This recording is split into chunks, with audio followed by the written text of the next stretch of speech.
Assalamualaikum warahmatullahi wabarakatuh. Alhamdulillahirabbil alamin wa bihi nasta'inu ala umuri dunya waddin. Asyhadu an la ilaha illallah wahdahu la syarika lah. Iyyahu na'budu wa iyyahu nasta'in. Wa asyhadu anna Muhammadan 'abduhu wa rasuluhu al-mab'uts rahmatan lil alamin. Allahumma shalli wa sallim wa barik ala hadzal nabiyil karim wa ala alihi wa sahbihi wa man tabi'ahum bi ihsan ila yaumil. Amma ba'd, qala Allah Ta'ala fil Qur'an al-Karim, a'udzu billahi minasy syaithanir rajim. Bismillahirrahmanirrahim. Qul hal yastawi alladhina ya'lamuna wal ladhina la ya'lamun, innama yatadhakkaru ulul albab. Wa qala Rasulullah sallallahu alaihi wasallam, man yuridillahu bihi khairan yufaqihuhu fid din. Hadirin jamaah salat maghrib Masjid Baitur Rahman yang dirahmati Allah Subhanahu wa taala, segala puja dan syukur senantiasa kita panjatkan kepada Allah Subhanahu wa taala atas karunia dan limpahan rahmat serta nikmatnya. Pada malam hari ini kita masih dalam keadaan sehat walafiat, bisa menjalankan salat maghrib secara berjamaah. Semoga amal ibadah kita diterima oleh Allah Subhanahu wa taala. Shalawat serta salam semoga senantiasa tercurah kepada junjungan kita Nabi Muhammad sallallahu alaihi wasallam. Hadirin sekalian, insyaallah kita akan melanjutkan kajian kitab fikih ya, Fiqhul Hadis, kitab Bulughul Maram oleh Syekh Ibnu Hajar Al-Asqalani. Kita sampai pada pembahasan tentang kitabus shalah ya, kitabus shalah dan bab tentang mawaqitus shalah, yaitu bab yang membicarakan tentang waktu salat. Sudah beberapa hadis yang kita bahas terkait tentang subbahasan ini, jadi sekalian, mulai dari hadis yang berbicara tentang waktu salat secara umum, kemudian waktu salat zuhur, waktu salat asar, waktu salat isya, dan waktu salat subuh terakhir yang kemarin kita bahas, hadis yang berbicara tentang man adraka raka'atan minal asri qabla ghurubi syamsi faqad adraka as-salat, wa man adraka raka'atan minal fajri qabla an tatlu'a asy-syams faqad adraka as-salat. Barang siapa yang mendapati satu rakaat dari salat asar, kemudian setelah itu matahari terbenam, maka dia dihitung mendapati salat asar pada waktunya. Dan barang siapa yang menjumpai satu rakaat atau mendapati satu rakaat saja dari salat subuh, kemudian setelah itu matahari terbit, maka dia dianggap telah mendapati salat subuh pada waktunya. Hadirin sekalian yang dirahmati Allah, berikutnya adalah hadis yang ke-136. Saya bacakan hadisnya terlebih dahulu. An Abi Sa'id Al-Khudri radhiyallahu anhu qala, dari Abu Sa'id Al-Khudri radhiyallahu anhu berkata, sami'tu Rasulullah sallallahu alaihi wasallam yaqul, aku mendengar Rasulullah sallallahu alaihi wasallam bersabda, la salata ba'da subhi hatta tatlu'a asy-syamsu, tidak ada salat setelah salat subuh sampai matahari terbit. Wala salata ba'da al-'ashri hatta taghiba asy-syams, dan tidak ada salat setelah salat asar sampai matahari terbenam. Muttafaqun alaih. Hadis ini diriwayatkan oleh Bukhari dan Muslim. Walafdu Muslim, dan hadis riwayat Muslim menyebutkan la salata ba'da salatil fajri, tidak ada salat setelah salat subuh ya. Salat fajar di sini maksudnya adalah salat subuh ya.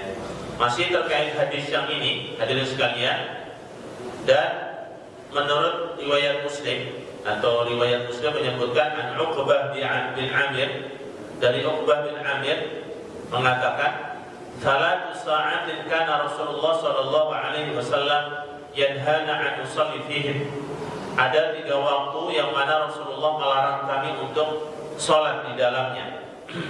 Wa an naqbura fihi mautana, dan 3 waktu itu kita dilarang untuk menguburkan orang mati di antara kami ya. 3 waktu itu adalah hina tatlu asy-syamsu bazighatan hatta tartafi', yaitu tatkala matahari terbit sampai dia meninggi.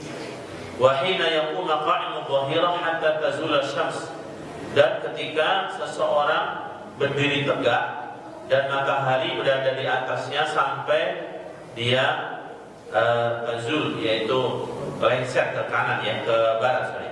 wa hina tatadayyafu syamsu lil ghurub, dan di saat atau ketika matahari terbenam. Ya, ini 3 waktu yang Rasulullah melarang kita untuk sholat di dalamnya dan menguburkan jenazah pada waktu tersebut. Wal hukmu tsani 'inda Syafi'i rahimahullah min hadits Abi Hurairah bi sanadin dhaif. Dan hukum yang kedua yang terkait hadis kedua ini ada riwayat dari Abu Hurairah, menurut Imam Syafi'i dianggap sebagai hadis yang sanadnya dhaif. Wa zada illa yaumal jum'ah, kecuali hari Jumat yang tadi dibicarakan, tidak ada sholat setelah sholat subuh dan tidak ada sholat setelah sholat asar, dan 3 waktu yang kita dilarang untuk sholat di dalamnya ini ada tambahan kecuali hari Jumat. Hadirin sekalian yang dirahmati Allah Subhanahu wa taala, terkait hadis yang 136 ini ada beberapa permasalahan ya sekalian. Yang pertama adalah waktu di mana kita dilarang untuk mengerjakan sholat di dalamnya. Hadani al-waqtani, 2 waktu ini yang disebutkan di dalam hadis, min iddati awqatin nahi sallallahu alaihi wasallam as-salatu fiha, termasuk di antara beberapa waktu yang kita dilarang sholat di dalamnya. Wa hiya sab'atu awqat. Kalau Syekh Atiyah Salim menjelaskan sebenarnya ada 7 waktu yang kita dilarang untuk mengerjakan sholat. 7 waktu itu apa saja?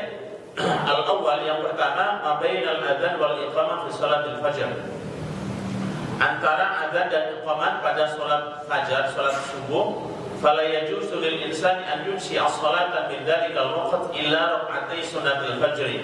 Seseorang tidak boleh melakukan salat di antara waktu tersebut, ya, antara adzan dan iqamah pada waktu salat subuh, kecuali 2 salat sunnah sebelum subuh. Ya, ini konteksnya adalah ketika seseorang ada di masjid kemudian dikumandangkan sholat subuh, adzan sholat subuh, maka antara adzan dan menunggu iqamah ini dilarang untuk melakukan sholat kecuali 2 rakaat qabliyah subuh saja. Kalau ana insan dakhala al-masjid ba'da adzan al-fajr, bahkan di sini disebutkan seandainya seseorang masuk masjid setelah adzan subuh, fa innahu yusalli rak'atayn sunnatus subh, maka cukup baginya untuk sholat 2 rakaat saja, sholat sunnah sebelum subuh. Wala yahiqu lahu ba'da sholati hatayn rak'atayn an yunshi'a tatawwu'an. Selain dari 2 rakaat ini tidak ada hak baginya untuk melakukan sholat yang lain. Hatta law kana fi masjid Rasulillah, meskipun dia berada di masjid Rasulullah, allati sholatu fihi bi alfi sholatin, yang mana satu sholat di sana nilainya sama dengan 1000 kali sholat. Hatta walau kana al-imam yuakhirul iqamah muddatan tawilah, bahkan seandainya sang imam itu mengakhirkan waktu iqamatnya cukup panjang, artinya antara sholat adzan subuh dengan waktu iqamatnya itu cukup panjang, namun sepanjang waktu dia menunggu itu cukup baginya untuk melakukan sholat 2 rakaat qabliyah subuh saja. Fala yaqul ahadun usolli rak'atayn ila an tuqama as-shalah, fa inna dzalika la yajuz.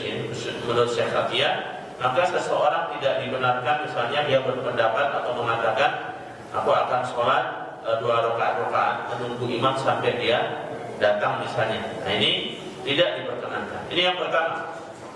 Ya, saya juga bertanya-tanya ini larangan sholat termasuk kategori larangan antara adzan dan iqamah sholat fajar kecuali hanya untuk 2 rakaat qabliyah subuh. Idan al-waqtul awal min awqatin nahi ma bainal adzan wal iqamah fil fajr ila rak'atil fajr sunnatus subhi. Oleh karena itu bahwasanya waktu antara sholat adzan subuh dan iqamah itu hanya diperkenankan sholat 2 rakaat saja yang disebut dengan sholat sunnah fajar ataupun sholat sunnah sebelum subuh, atau yang kita kenal dengan qabliyah subuh.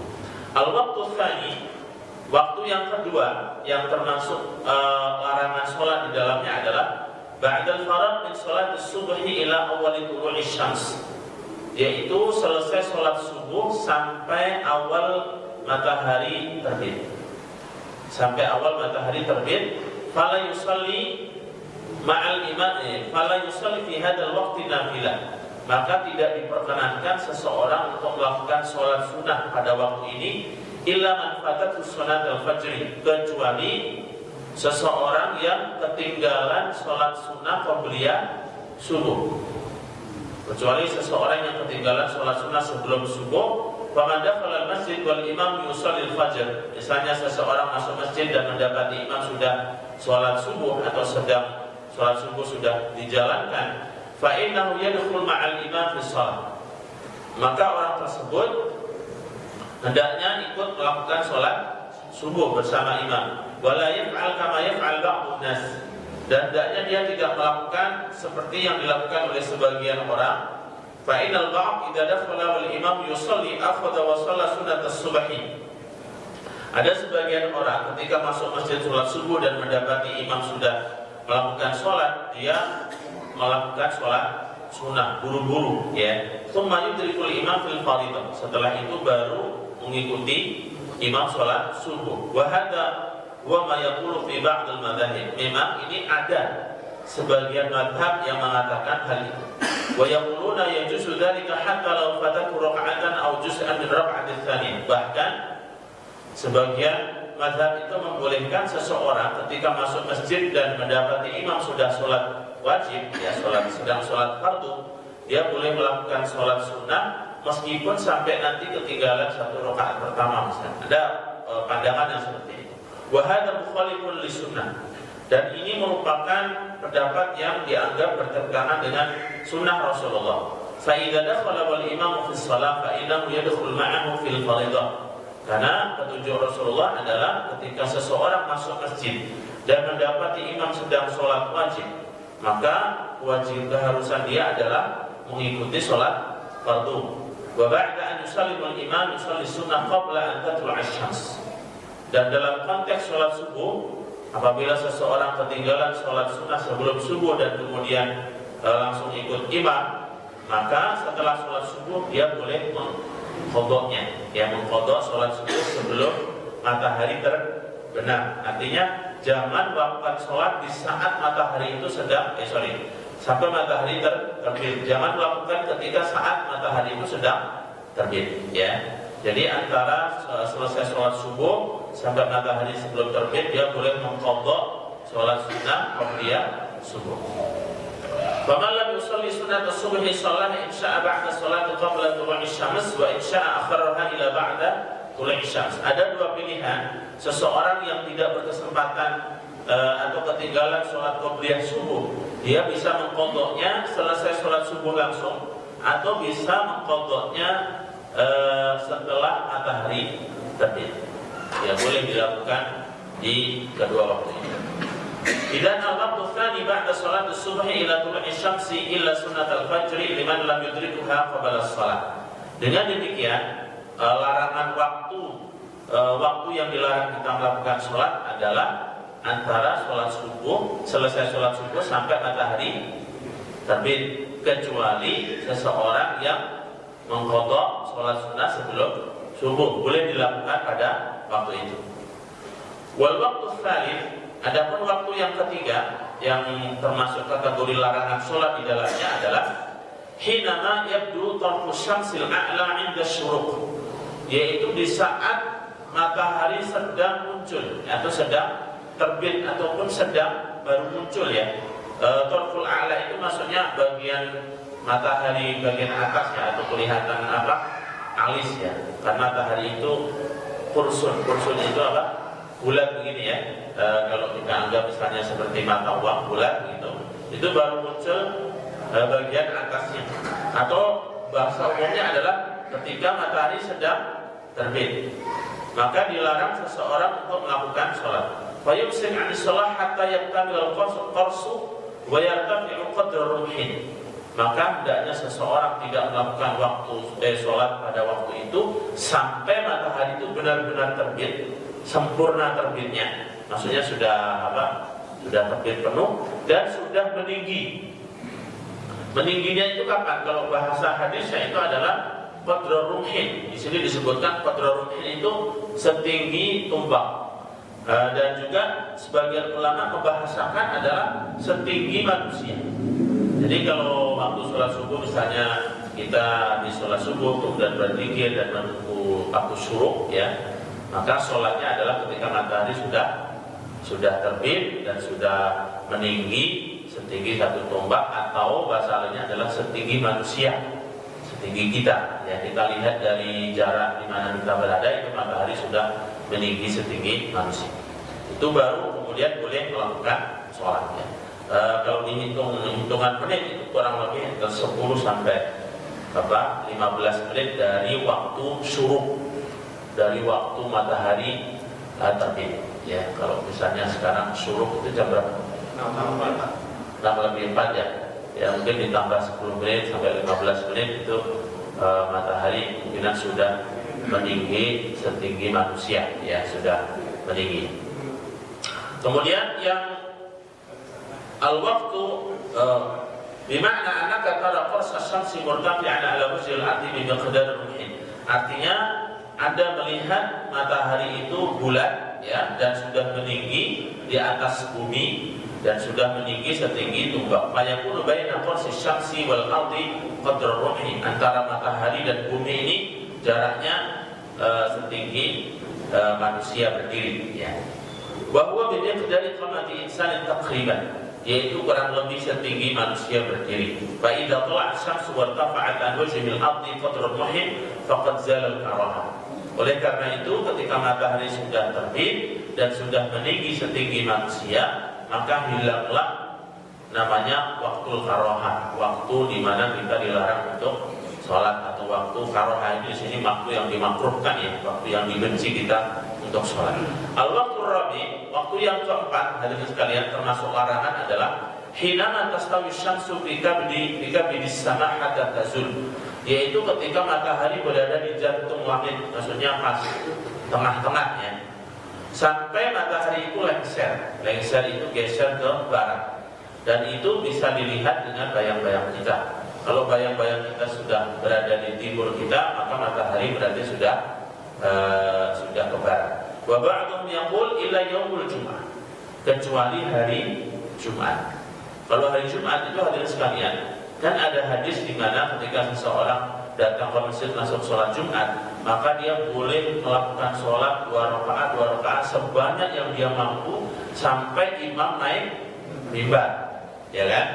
Nah, imam naik mimbar itu kapan? Tentu ketika waktu zuhur sudah masuk, dan sebelum itu kan berarti matahari juga pas berada di tengah-tengah kita. Oleh karena itu, sebagian ulama mengatakan larangan ini terkecuali hari Jumat. Ya, seseorang boleh senantiasa melakukan sholat sunnah sebanyak mungkin ketika dia sudah masuk masjid sampai menunggu imam naik mimbar.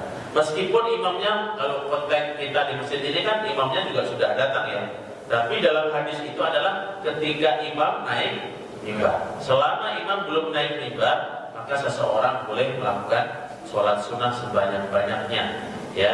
Dan sebagian ulama mengatakan itu sholat sunnah intidhar imam, sholat sunnah menunggu imam, menunggu dia naik mimbar.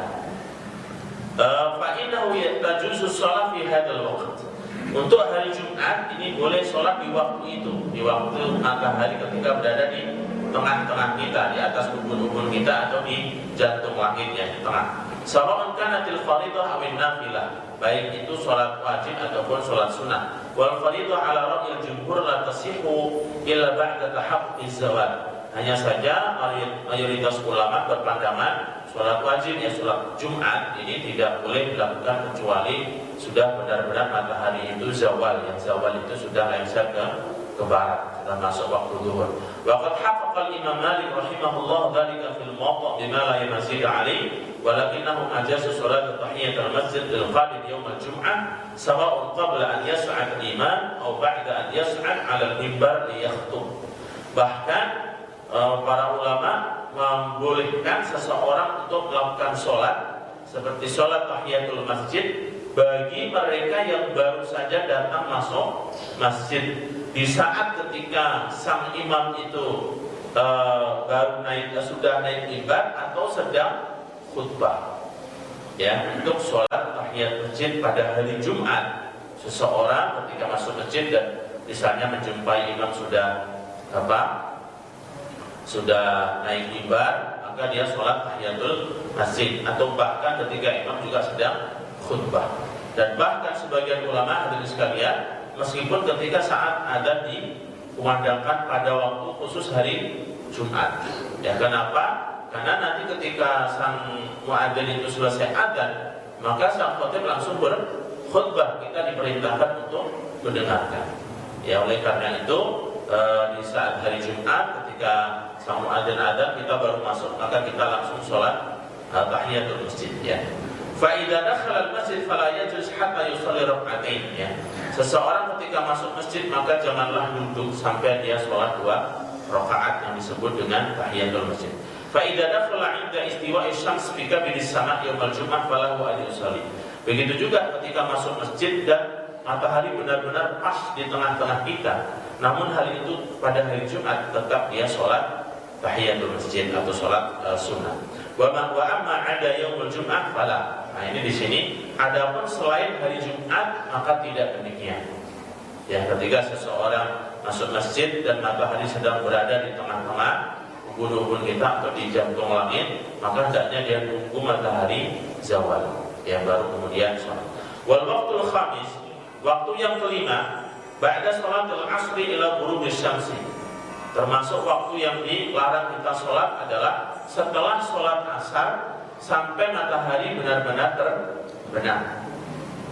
Al-waqtu sadis, waktu yang keenam, inda taduyufi asyamsi lil ghurub, yaitu ketika matahari itu sedang siap-siap akan terbenam atau mulai terbenam. Wa nuzul qurnihal adna 'anil nadhar, dan sudah mulai kornon itu tanduk, ya. Jadi matahari ini kalau seandainya kita misalnya begini ya, jadi sekalian ya, kita hilangkan lingkaran bagian tengahnya dan kita hapus begini ya, maka yang kelihatan itu sisi kanan dan sisi kiri yang pinggirnya, maka seperti tanduk. Hanya saja ini bahasanya adalah tanduk bagian bawah, atau kalau kita bahasakan yang lain adalah alisnya, ya. Nah, ketika matahari mulai terbenam dan sudah terbenam bagian bawahnya, ini juga termasuk waktu dilarang untuk sholat. Wa nuzulu qarnihal adna 'anil nadhar fa yanqadir hatta yatakamal ghuruba qarsis syams. Maka hendaknya seseorang menunggu sampai matahari itu benar-benar lingkarannya terbenam semuanya. Wal waqtu sabi, adapun waktu yang ketujuh adalah yang termasuk dilarang, ya. Liman kana jalisan fil masjid yaumal jum'ah wa ja'al imam wa sa'ada al-mimbar fatamna' as-shalah hina idzin ala man kana jalisan qabla su'udil imam. Termasuk yang dilarang di sini adalah seseorang yang sudah berada di masjid di hari Jumat, kemudian imam sudah naik mimbar, maka dilarang baginya untuk melakukan sholat, ya.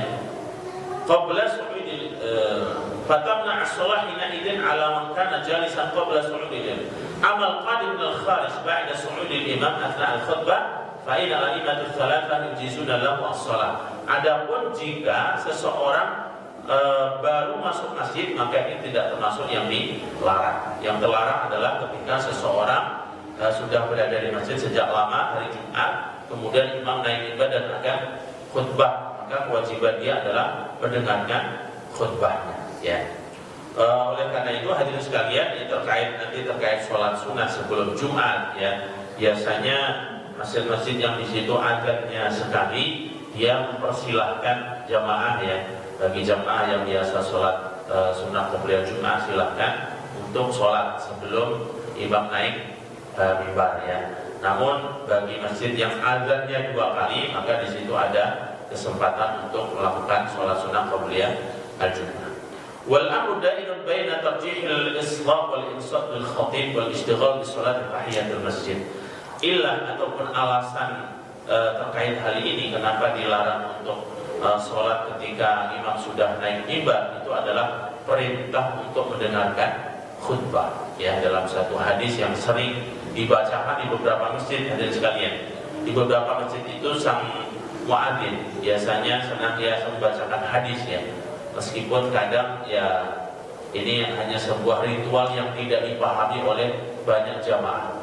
Di sebagian masjid itu sering disebutkan ketika imam selesai azan dan kemudian azan pertama, yang kemudian mereka pada sholat, sebelum imam dipersilahkan naik mimbar, itu sang muadzin ya biasanya sebelum azan kedua dia membacakan ya hadis ruwiya Abi Hurairah radhiyallahu anhu annahu qala Rasulullah sallallahu alaihi wasallam idza qulta li sahibika yaumal jum'ati amsid wal imamu yakhutubu faqad laghaw faman laghaw fala jum'atalah, rawahu Bukhari wa Muslim.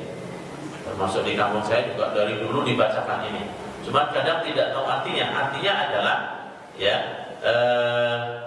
diriwayatkan dari Abu Hurairah Rasulullah sallallahu alaihi wasallam bersabda, ketika Anda mengatakan pada hari Jumat dan imam sedang khutbah, maka Anda dikategorikan sebagai orang yang telah berbuat sia-sia. Barang siapa yang berbuat sia-sia ketika khatib sedang berkhutbah, maka fala jum'atalah, tidak ada jumatan baginya. Maka kemudian setelah itu ansitu wasma'u rahimakumullah. Itu sebenarnya perintah kepada jamaah untuk mendengarkan imamnya. Oleh karena itu hadirin sekalian, apapun aktivitasnya ya, meskipun hadis ini bunyinya adalah larangan berbicara, tetapi masuk di dalamnya segala aktivitas yang membuat dirinya itu masyghul ataupun sibuk sehingga tidak mendengarkan khatib, ini menjadi terlarang. Termasuk misalnya entah itu main HP dan seterusnya pada waktu khutbah Jumat, ini menjadi sesuatu yang terlarang ya. Ini masuk dalam kategori larangan meskipun bunyi hadisnya adalah larangan berbicara ya. Nah, hadirin sekalian yang dirahmati Allah Subhanahu wa taala, hadis tadi ya, mungkin secara makna jelas ya, larangan untuk sholat sunat ataupun sholat setelah sholat subuh sampai matahari terbit, dan larangan sholat setelah sholat asar sampai matahari terbenam. Bagaimana dengan seseorang yang masuk masjid di waktu itu? Ya, misalnya dia masuk masjid setelah sholat subuh, misalnya ya, atau seseorang masuk masjid ketika selesai sholat asar. Ini kan tadi ada larangan, la sholata ba'da subhi hatta tatlu'a asy-syams wa la sholata ba'da al-'ashri hatta taghib. Tidak ada sholat setelah sholat subuh sampai matahari terbit. Tidak ada sholat setelah sholat asar sampai matahari terbenam. Ya. Nah, bahuna ibahat amat ulama al-hadith qadiyat min asyad al-qadaya isykalan. Pembahasan ini termasuk pembahasan yang sangat panjang hadirin sekalian dalam bab fikih. Ya, antara boleh atau tidak ketika seseorang masuk masuk masjid pada waktu-waktu yang dilarang. Sementara ada hadis yang bunyinya idza ata ahadukumul masjid fala yajlis hatta yusalli rak'atain. Jika salah seorang di antara kalian itu masuk masjid, maka janganlah duduk sampai dia sholat 2 rakaat. Sementara hadis yang tadi saya bacakan, tidak ada sholat setelah sholat asar sampai matahari terbenam, dan tidak ada sholat setelah sholat subuh sampai matahari terbit. Kedua hadis ini ada pertentangan atau tidak? Ada pertentangan. Di satu sisi kita diperintahkan untuk sholat ketika masuk masjid. Ini kan tidak ada batasan. Masuk masjidnya kapanpun kita diperintahkan sholat. Tetapi di saat yang sama ada hadis yang melarang sholat setelah sholat subuh. Bagaimana seandainya seseorang itu masuk masjid ketika tidak ada sholat subuh? Apakah dia mengamalkan hadis yang disuruh sholat 2 rakaat, jangan duduk sampai sholat 2 rakaat, ataukah mengamalkan hadis yang dilarang sholat? Ya, sehingga para ulama menganggap hadis ini ada makna yang kontradiktif, hadirin sekalian. Ya, maka ada yang menganalogikan begini: seandainya di masjid itu ada papan ya, ada papan peraturan, ada papan peraturan, 2 papan, yang satu isinya jangan sekali-kali kalian duduk, jangan sholat setelah sholat asar dan sholat subuh, tanda tangan Haji Komari misalnya ya, di Masjid Baitur Rahman. Kira-kira ketika ada orang masuk masjid dan masuknya itu setelah sholat asar, dia membaca dua aturan itu, mana yang harus dia lakukan? Ya, hadirin sekalian. Nah, apakah dia mengikuti yang perintah untuk sholat 2 rakaat karena disuruh dan jangan duduk, ataukah dia tidak boleh sholat karena kebetulan masuknya setelah sholat asar? Jadi sekalian yang dirahmati Allah Subhanahu wa taala, ini kalau saya bacakan cukup panjang ya, cukup panjang hadirin sekalian. Ringkasannya adalah bahwasanya hadis ini mengandung unsur umum dan khusus. Ya, kalau hadis pertama itu tidak ada sholat setelah sholat subuh dan sholat asar sampai matahari terbit dan terbenam, larangan ini berlaku seolah-olah sholat apa saja, kan gitu, ya kan?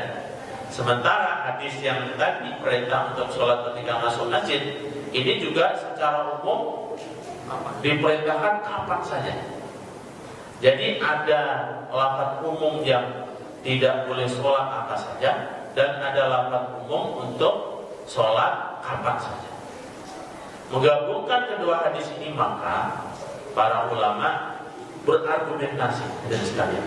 Di antaranya argumentasi mereka adalah jika ada dua hadis, yang satu memerintahkan, yang satu melarang, mana yang didahulukan? Maka dalam satu kaidah usul disebutkan idza ta'arada bainan nahyi wal amri quddiman nahyu 'alal amri. Jika ada perintah dan larangan itu berbenturan, maka yang didahulukan adalah larangan.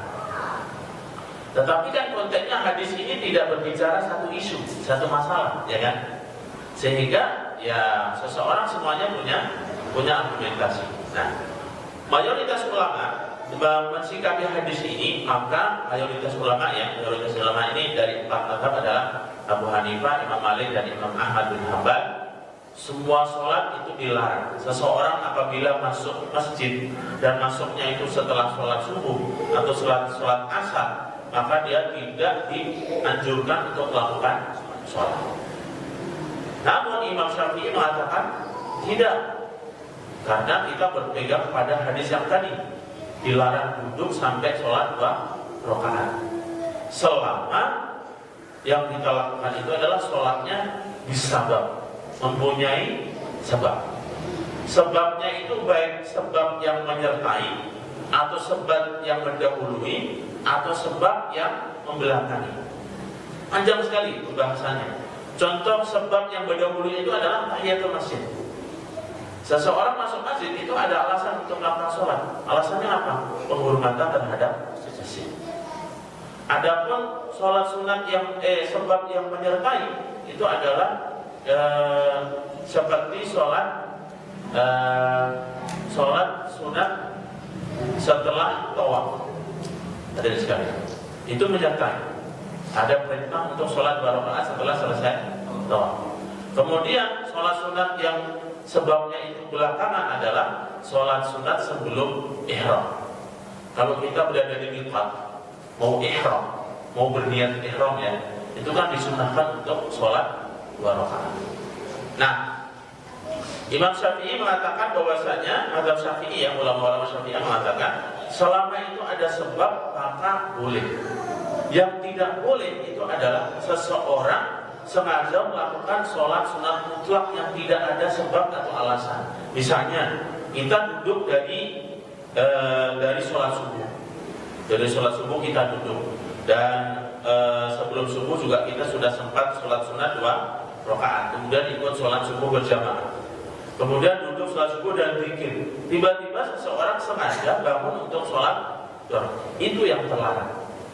Adapun apabila seseorang kasusnya adalah masuk masjid, ya baru datang dari luar dan masuk masjid, maka itu sholat yang punya sebab sehingga dibolehkan. Sebagaimana katanya, sebagaimana sholat-sholat yang punya sebab itu dibolehkan dalam waktu-waktu yang terlarang. Contohnya apa?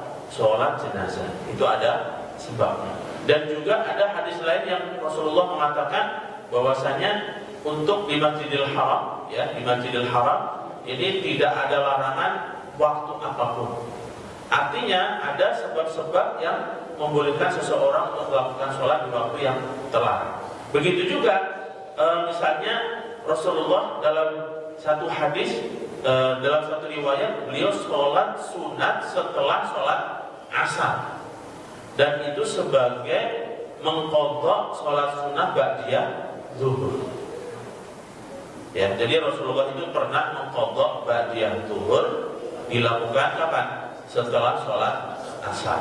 Disebabkan karena ada utusan dari Bani Qais, ya, Bani Qais datang kepada Rasulullah, delegasi datangnya setelah sholat zuhur, dan akhirnya berbincang-bincang dengan Rasulullah. Rasulullah belum sempat sholat ba'diyah zuhur sampai masuk datang waktu asar, sehingga Rasulullah melakukan atau mengqadha sholat ba'diyah zuhur itu dilakukan setelah asar.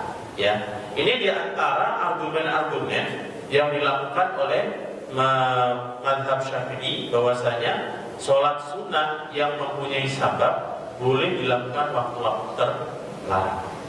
Ya, jumhur apakah mereka punya dalil, punya bantah? Punya juga, ada sekalian yang punya bantah.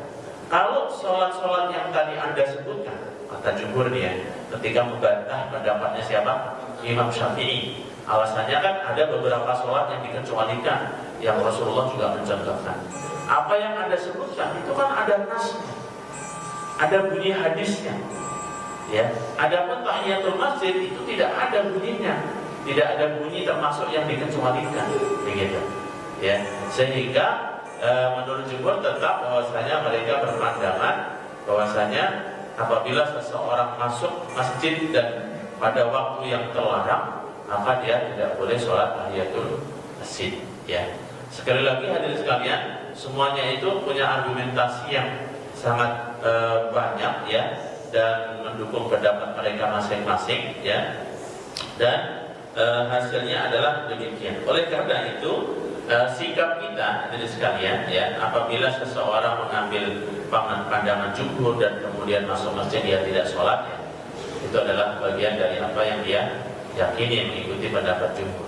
Dan bagi mereka yang misalnya masuk masjid dan masuknya itu setelah sholat asar atau sholat subuh, kemudian dia sholat 2 rakaat, maka kemudian dia beralasan karena ini adalah sholat yang punya sabab, ya, bukan semata-mata saya ingin melakukan sholat di waktu terlarang, maka itu adalah juga hak mereka untuk melakukan hal itu. Hadirin sekalian yang dirahmati Allah Subhanahu wa taala, oleh karena itu hadis ini memberikan pemahaman, ya, penjelasan hukum yang tentang waktu-waktu yang dilarang, ya. Namun demikian hadirin sekalian, larangan di sini ini para ulama menjelaskannya tidak sampai haram, ya. Tidak sampai haram, tapi dalam istilah-istilah fikih disebutnya adalah waktu karohiyatus shalah, yaitu waktu-waktu yang dimakruhkan untuk sholatnya. Tapi terlepas dari itu hadirin sekalian, pernah Umar bin Khattab radhiyallahu anhu ini menjumpai ada seorang sahabat, ya, sholat sunnah setelah sholat asar, maksudnya sholat tahiyat masjid atau satu sholat, ya, yang pastinya bukan ba'diyah asar, ya, karena ba'diyah asar itu tidak ada. Ketika seorang sahabat ini, namanya siapa? Seorang sahabat ini sholat, dipukul oleh Umar. Umar itu kan, ya, memang biasa begitu, ya, kalau melihat sesuatu yang memang menurut beliau tidak sesuai, dipukul, ya. Ya, tapi tidak dijelaskan dipukulnya itu seperti apa. Kemudian selesai sahabat ini sholat, kemudian ditanya oleh Umar, "Atusholli ba'dal asar?" Apakah kamu sholat setelah asar? Iya, saya sholat setelah asar, katanya sahabat ini. Bukankah kamu mendengar Rasulullah SAW melarang sholat setelah asar? Kemudian menjelaskan karena dia melakukan itu mengqadha atau sebagai tahiyatul masjid, ya. Jika aku ingin memukulku, pukullah sesuka, saya akan tetap melakukan hal ini. Maka Umar bin Khattab punya alasan. Aku bukan melarang Anda, ya, memukul Anda itu bukan semata melarang Anda untuk melakukan sholat, akan tetapi aku khawatirkan nanti banyak orang-orang yang mengambil dari perbuatan ini, kemudian mereka sengaja melakukan sholat sunnah tambahan, dilakukan dari setelah asar sampai matahari terbenam. Dan aku melarang, Rasulullah melarang seseorang untuk melakukan ibadah di saat itu supaya tidak menyerupai ibadahnya kaum yang lain yang mereka menyembah matahari dan seterusnya. Jadi apa yang dilakukan Umar itu bukan semata melarang sholatnya itu sendiri, akan tetapi sebagai saddud dzari'ah, yaitu usaha preventif supaya orang-orang itu tidak menjadikan sebuah tradisi melakukan sholat yang diantara kalian sakit. Ini kan tentang masalah puasa Ramadan.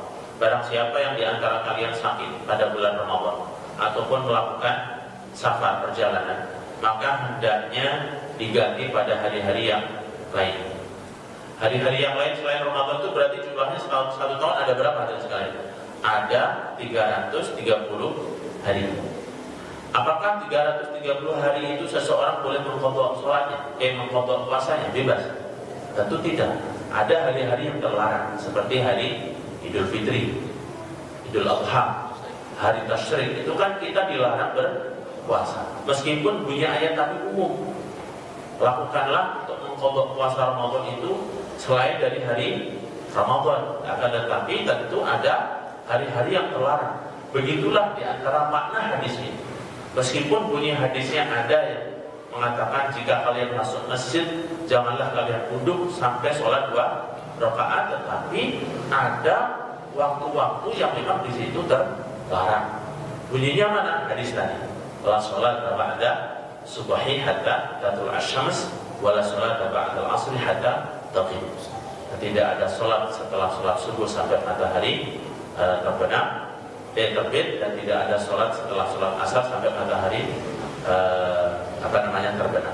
Adapun contoh-contoh yang disebutkan tadi, misalnya bolehnya mengqadha sholat, kemudian sholat jenazah 2 rakaat sebelum ihram ataupun pada hari Jumat, ini ada nasnya, hanya begitu, ya, ada nasnya.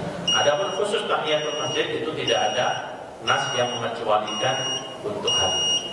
Ala kulli hal, hadirin sekalian, inilah beberapa pandangan ulama ya, yang kesimpulannya ada 2 tadi, ya, antara jumhur dengan imam. Sekali lagi semoga memberikan pencerahan kepada kita dalam mensikapi sebuah perbedaan. Demikian yang bisa kita kaji pada malam hari ini untuk hadis Bulughul Maram, hadis yang ke-136. Kita akhiri dengan membaca hamdalah dan doa kafaratul majlis. Alhamdulillahirabbil alamin. Subhanaka Allahumma wa bihamdika asyhadu an la ilaha illa anta astaghfiruka wa atubu ilaik. Assalamualaikum warahmatullahi wabarakatuh.